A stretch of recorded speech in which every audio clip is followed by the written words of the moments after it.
안녕하세요. 우리 삶의 여정 속에서 때로는 예기치 못한 시련과 마음의 상처를 마주하게 됩니다. 오늘 이 이야기가 여러분의 마음에 작은 위로와 평안을 가져다 주기를 기도합니다. 이 은혜의 말씀을 주변의 소중한 사람들과 함께 나누신다면 하나님의 크신 사랑이 더 많은 이들의 삶에 닿을 수 있을 것입니다. 여러분의 선한 나눔이 세상을 밝히는 등불이 되리라 믿습니다.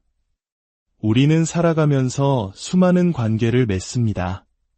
그 속에서 기쁨과 행복을 얻기도 하지만 때로는 믿었던 사람에게서 깊은 실망감을 느끼기도 합니다. 마치 굳게 믿고 있던 도끼에 제 발등이 찍히는 것과 같은 아픔을 겪을 때가 있습니다. 그런 순간에 우리는 어떻게 그 상처를 마주하고 이겨낼 수 있을까요? 그리스도인으로 살아간다는 것은 어쩌면 이 실망이라는 감정을 어떻게 다루는지를 배우는 과정일지도 모릅니다. 우리는 이미 지옥의 형벌에서 벗어나 영원한 생명을 약속받은 존재들입니다. 이 사실 하나만으로도 우리의 삶에서 불평하고 원망할 이유는 사실상 사라진 것이나 다름없습니다. 하지만 연약한 인간이기에 우리는 눈앞의 상처와 실망에 쉽게 마음이 흔들리곤 합니다. 오늘 우리는 성경 속 인물들을 통해 이 깊은 실망의 감정을 어떻게 믿음으로 승화시킬 수 있는지 그 지혜를 배우고자 합니다. 그 첫 번째 여정은 겟세마네 동산으로 향합니다. 인류의 모든 죄를 짊어지시고 십자가의 길을 앞두신 예수님의 마지막 밤입니다.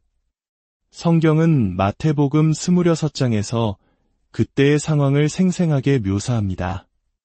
예수님께서는 제자들에게 내가 저기 가서 기도할 동안에 너희는 여기 앉아있으라 하시고 베드로와 야고보, 요한, 가장 사랑하시던 세 제자를 데리고 가셨습니다. 그리고 성경은 기록합니다. 예수님께서 고민하고 슬퍼하셨다고 말입니다. 그분의 마음은 깊은 근심과 괴로움에 휩싸여 심지어 내 마음이 매우 고민하여 죽게 되었으니 너희는 여기 머물러 나와 함께 깨어있으라고 말씀하실 정도였습니다. 한번 상상해 보십시오. 만약 여러분이 인생에서 가장 고통스러운 순간, 마음이 찢어질 듯한 슬픔 속에서 가장 가까운 친구들에게 함께 기도해달라고 부탁했는데 그들이 여러분의 고통을 외면하고 잠들어 버린다면 어떤 심정이겠습니까? 예수님께서는 홀로 그 모든 고통을 감당하셔야 했습니다. 잠시 후 돌아와 보셨을 때 제자들은 깊은 잠에 빠져 있었습니다. 예수님은 실망한 목소리로 베드로에게 물으셨습니다. 너희가 나와 함께 한 시간도 이렇게 깨어있을 수 없더냐? 예수님의 마음이 얼마나 아프셨을까요? 그분은 다시 조금 더 나아가 얼굴을 땅에 대고 엎드려 기도하셨습니다. 내 아버지여, 만일 할 만하시거든 이 잔을 내게서 지나가게 하옵소서. 그러나 나의 원대로 마시옵고 아버지의 원대로 하옵소서. 이 기도 속에 우리가 배워야 할 모든 지혜가 담겨 있습니다.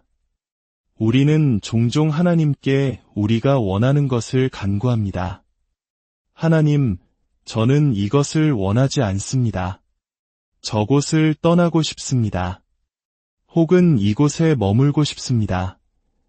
라고 외칩니다. 그러나 예수님께서는 그러나라는 순종의 언어를 우리에게 가르쳐 주셨습니다. 그러나 나의 뜻이 아닌 아버지의 뜻대로 되기를 원합니다. 이것이 바로 믿음의 본질입니다. 예수님께서는 2번, 3번이나 같은 기도를 드리셨습니다. 그만큼 십자가의 고통이 인간으로서 감당하기 힘든 것이었음을 보여줍니다. 그리고 그때마다 제자들은 잠들어 있었습니다. 육신이 피곤하여 그들의 눈은 무거웠습니다. 예수님은 그들을 책망하거나 원망하지 않으셨습니다. 다만 그들의 연약함을 아시고 마지막에는 이렇게 말씀하십니다. 보라, 때가 가까이 왔으니 인자가 죄인의 손에 팔리느니라. 예수님은 제자들에게 실망하셨지만 그들을 향한 사랑을 거두지 않으셨습니다. 이것이 우리가 사람에게 실망했을 때 붙잡아야 할 첫 번째 교훈입니다. 상대방의 연약함을 이해하고 그럼에도 불구하고 사랑하기를 포기하지 않는 것. 그것이 바로 예수님께서 우리에게 보여주신 길입니다. 구약 성경에도 이와 같은 깊은 배신과 실망을 겪고 믿음으로 이겨낸 인물이 있습니다. 바로 요셉입니다. 아버지 야곱의 사랑을 독차지했던 요셉은 형들의 시기와 질투로 인해 이집트의 노예로 팔려갔습니다. 가장 믿고 의지해야 할 가족에게 버림받은 그의 심정은 어떠했을까요? 그의 인생은 한순간에 나락으로 떨어졌습니다.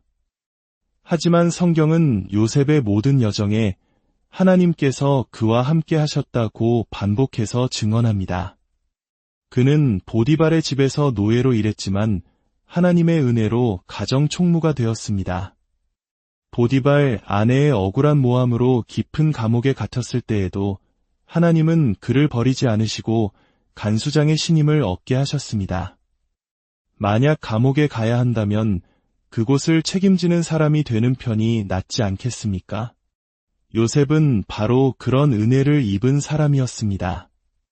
감옥에서 만난 술 맡은 관원장이 풀려나며 요셉을 기억해주겠다고 약속했지만 그는 요셉을 까맣게 잊어버렸습니다. 또 한 번의 실망이었습니다.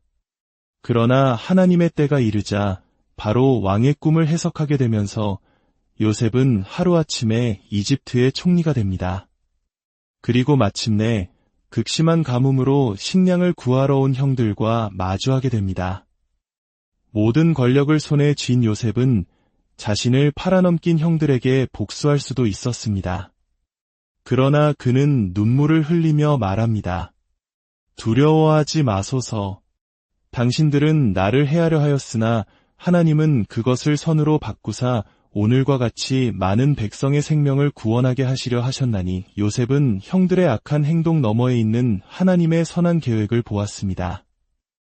이것이 바로 실망과 상처를 극복하는 두 번째 열쇠입니다. 모든 상황 속에서 합력하여 선을 이루시는 하나님의 섭리를 믿는 것입니다. 악을 선으로 갚는 것, 그것이야말로 사탄의 계획을 무너뜨리고 하나님의 영광을 드러내는 가장 강력한 무기입니다. 모세 역시 마찬가지였습니다. 그는 이스라엘 백성을 이집트의 노예 생활에서 해방시킨 위대한 지도자였습니다. 홍해를 가르는 기적, 하늘에서 만나가 내리는 기적, 바위에서 물이 솟는 기적 등 수많은 하나님의 능력을 백성들과 함께 체험했습니다. 그러나 백성들은 조금만 어려움이 닥치면 모세와 하나님을 원망하고 불평했습니다. 모세가 십계명을 받으러 시내산에 올라가 잠시 보이지 않자 그들은 그새를 참지 못하고 금송아지 우상을 만들어 섬기기까지 했습니다. 모세가 겪었을 실망과 좌절감은 이루 말할 수 없었을 것입니다.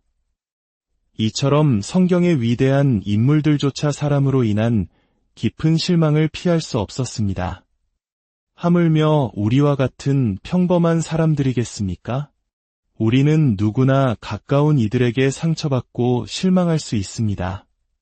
배우자에게, 자녀에게, 오랜 친구나 믿었던 동료에게 배신감을 느낄 수도 있습니다. 한 설교자는 자신의 경험을 이렇게 나누었습니다. 어린 시절에 깊은 상처를 안고 시작한 첫 결혼은 5년 만에 깊은 상처만 남긴 채 끝나버렸고 그 고통은 고스란히 다음 사람에게 상처를 주는 악순환으로 이어졌다고 말입니다. 또한 20년 동안 가족처럼 믿고 함께 일했던 직원이 헌금을 훔치는 것을 목격했을 때 그녀는 다시는 아무도 믿지 않겠다고 다짐했다고 합니다. 그러나 바로 그때 하나님께서 마음에 속삭이셨습니다. 아니다. 너는 다시 사람을 믿어야 한다. 그렇게 마음의 문을 닫고서는 살아갈 수 없기 때문이다. 그렇습니다. 사탄이 우리를 서로 상처 입히게 하는 이유는 바로 우리의 마음을 닫아 사랑을 차단하기 위해서입니다. 우리는 사랑 없이는 살 수 없는 존재들입니다. 사람에게 실망했다고 해서 하나님을 향한 믿음을 저버리거나 교회를 떠나거나 다시는 아무도 믿지 않겠다고 결심해서는 안 됩니다. 그렇다면 우리는 어떻게 해야 할까요? 고린도전서 13장, 사랑장은 우리에게 해답을 줍니다. 사랑은 모든 것을 믿으며. 이 말씀은 무조건 순진하게 모든 사람을 믿으라는 뜻이 아닙니다. 이것은 언제나 상대방의 가장 좋은 면을 믿어주려고 의지적으로 선택하는 것을 의미합니다. 누군가 나에게 상처를 주었을 때 그 사람이 일부러 그런 것은 아닐 거야. 나를 상처 주려는 의도는 없었을 거야. 아마 그 사람도 힘든 하루를 보냈겠지라고 생각하기로 결심하는 것입니다. 실제로 우리에게 상처를 주는 대부분의 사람들은 악의를 가지고 행동하지 않습니다. 그저 자기중심적인 생각과 연약함 속에서 우리를 아프게 할 뿐입니다. 예수님께서는 사람의 마음속에 무엇이 있는지 다 아셨습니다. 그래서 사람에게 자신을 온전히 의탁하지 않으셨다고 성경은 기록합니다. 우리의 완전한 신뢰의 대상은 오직 하나님 한 분뿐입니다. 사람을 사랑하되 우리의 궁극적인 소망과 신뢰는 하나님께 두어야 합니다. 그것이 우리가 실망 속에서도 무너지지 않는 비결입니다. 신약 성경의 위대한 사도 바울을 보십시오. 그는 복음을 전하다가 수많은 핍박과 고난을 겪었습니다. 디모데후서 4장에서 그는 이렇게 고백합니다. 내가 처음 변명할 때에 나와 함께 한 자가 하나도 없고 다 나를 버렸으나 그들에게 허물을 돌리지 않기를 원하노라. 모든 사람이 자신을 버리고 떠나간 절망적인 순간에도 그는 그들을 원망하는 대신 용서의 기도를 올렸습니다. 스데반이 돌에 맞아 순교하면서 주여, 이 죄를 그들에게 돌리지 마옵소서라고 기도했던 것처럼 십자가 위에 예수님께서 아버지, 저들을 사하여 주옵소서. 자기들이 하는 것을 알지 못함이니이다. 라고 기도하셨던 것처럼 말입니다. 그들이 겪은 고통에 비하면 우리가 겪는 실망과 상처는 어쩌면 아주 작은 것일지도 모릅니다. 용서는 우리를 쓴 뿌리로부터 보호하는 가장 강력한 영적 방패입니다. 로마서 8장 28절은 우리에게 놀라운 약속을 줍니다. 우리가 알거니와 하나님을 사랑하는 자, 곧 그의 뜻대로 부르심을 입은 자들에게는 모든 것이 합력하여 선을 이루느니라 그렇습니다. 당신이 겪은 실망, 배신, 그 모든 아픔까지도 하나님께서는 결국 당신의 삶에 선한 열매를 맺는 재료로 사용하실 것입니다. 세상은 우리에게 고난을 줄 수 있지만 예수님께서는 이미 세상을 이기셨습니다. 그 어떤 것도 우리를 하나님의 사랑에서 끊을 수 없으며 그리스도 안에 있는 우리를 영원히 해칠 수 없습니다. 사랑하는 성도 여러분, 이제 함께 기도하겠습니다.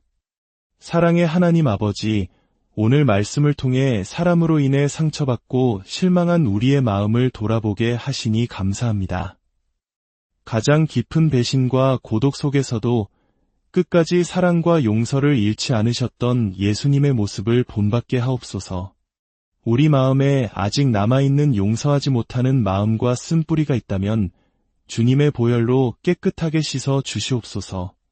모든 상황 속에서 합력하여 선을 이루시는 주님의 능력을 굳게 믿고 실망의 자리에서 일어나 다시 한번 사랑하기로 결단하는 용기를 허락하여 주시옵소서.